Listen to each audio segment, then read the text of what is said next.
what happened. What happened regarding So the whole week last week, I learned a lot about me, like how you were talking about you joking with people who are difficult in your family and stuff. Like for me, my dad is turning 80.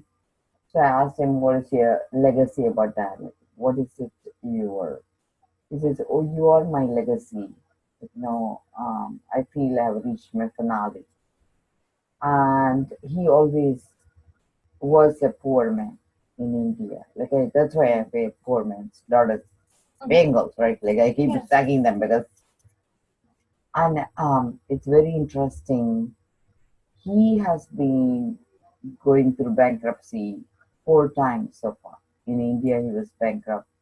My sister and me, like I didn't do most of the work. My sister did most of the work, settled with his loans. So he comes back here, even uh, into again debts.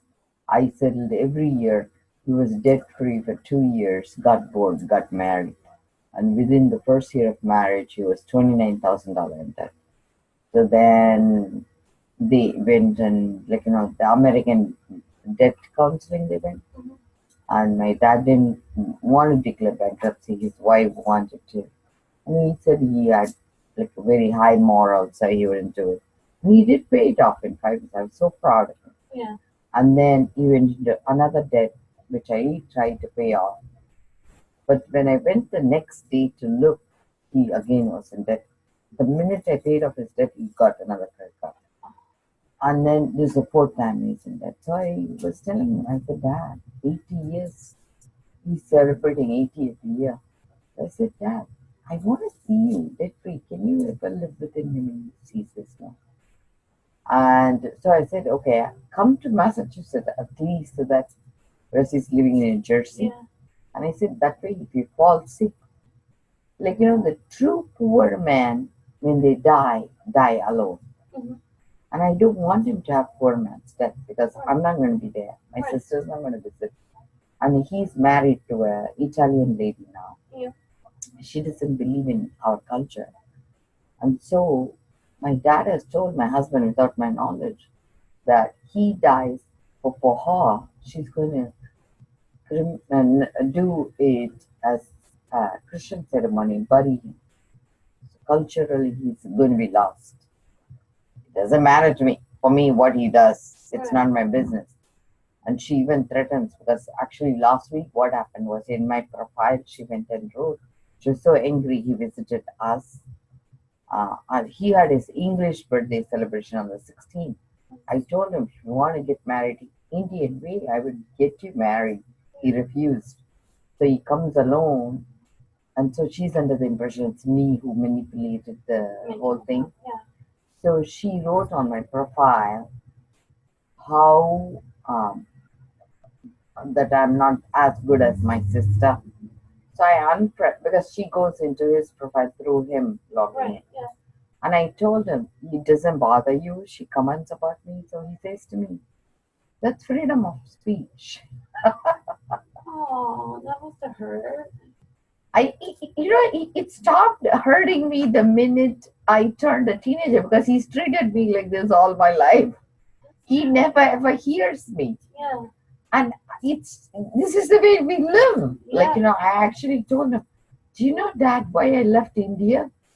So he doesn't understand. I said, I hated poverty. I said, I would rather be a prostitute than be poor. Yeah. I left India to sell my body. Yeah. And he doesn't even understand it. He doesn't, I said, I came here, I got married to a man just so that I could avoid the poverty. Yeah. Hello. Yeah. He doesn't know it. He doesn't know what he's done to my life. Yeah. That's what I'm saying. So my sister, on the other hand, says, hey, you need to forgive our father. He fixed an interview in New Hampshire for me with a guy who's like in spiritual way at 9:30 at night when he came from India. He doesn't put two together. Yeah. I am like, it's way beyond me, my father and my relationship. but it's like way beyond, like, even Yeah. normal. Yeah. It's like, but I'm happy because I understood what type of man he is. He really wants, even if things are challenging, to be on the positive. Mhm. I like that, Yeah. but he doesn't balance it well. Yeah. So I told him, Dad, I want to show you what she wrote, your wife. Okay? Yeah. So it writes there, like, there is no way you and your sister are equal. There is no way you are two peas in a pod. Look at her. She's so nice and caring. And then she puts a devil face on me for 5. And I told my dad, I said, I have lots of friends, like maybe 400 people who sees my profile. Is this what you want to see? Yeah. He says, yeah, this is wrong. I said, what are you doing about it? That's it. That's it. He commented, it's wrong. I'm like, hey. And you know what I did? On his 80th birthday, I unfriended him. I said, you know what? Yeah. You're the best dad ever. And my sister, she jokes about it. And she just says, okay, so what are we going to have for dinner? She doesn't even acknowledge that it is hurtful. Yeah. Like how you said that must have hurt. Yeah. Not even once. Really? They acknowledge, like they need to do something. Yeah. Her husband, on the other hand, calls from India. He says he's appalled at that comment. Because she's living with us. Yeah. She doesn't get it. Yeah. And people who are outside get it. Yeah. But I decided, you know what? And her husband was saying, I'm not going to email your dad from now on because she can log in too. Yeah. So there is no correction. See, the thing is, you can be nice, but if you're condoning a behavior, if you're not trying to improve, so that's what I find challenging. With both my sister too, the same way. Yeah, I found it very challenging because they have thought process. Like I said, my dad treats me like a little dog. So he was playing solitaire. He told me, Vasu, go show your sister the sauna. So I went and I did the sauna. And I had to finish my meditation. Each week I need to update my blog for the Wednesday. And then he said to me, did you call your son to make sure his college courses are done? Because he's elder, I'm trying to please him. So I did that. And then I'm still working on my blog. So I told my dad, he says, when is his course starting? I said, Dad, I'm finishing my blog. I need to do my meditation. He says, okay, I'm going for a walk, which he wanted to go. And he says, since you're doing so much, I am not going to have you. So you take your time. So they left me, which I took the week off to spend with them. So I ended up getting the sticky through at me again and again. Yeah. And afterwards, when he left, actually, I cried. I'm saying, oh my God, I can never please this dad. Yeah. Because he's a thought form that cannot stop. Yeah. It's like a thinking, but he can never understand the amount of hurt he creates. Yeah. And he doesn't even know that he's creating the hurt. Right. Even if you tell him, he just doesn't even acknowledge it. And actually, till now, not even one birthday he's wished me or given me a present all my life.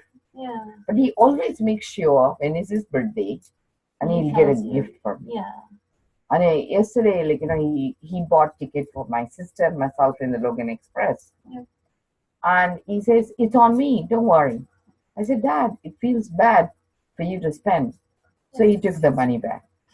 So when he doesn't say hey, it's okay, it's on me. Yeah. He doesn't validate that piece because I'm trying to figure him out. Whereas my sister, she says that's the difference between you and me. I want him to feel happy and proud about that money he spent, which he doesn't have. Yeah. So she says she decided to let him spend anyway. So maybe that's where I am different because I want to be practical. I want to say, okay, you can spend, but if you're going to add $20 more to his bill. Yeah, that you're going to end up paying anyway. Yeah. He loves to eat Dunkin' Donut omelets, flatbread omelets. So this will give him 4 more omelets. Yeah. I'm thinking. So it was very interesting. But I learned about me. One thing I am learning is at some point you need to draw a line and say, you know what, this is not about him, it's about my boundaries.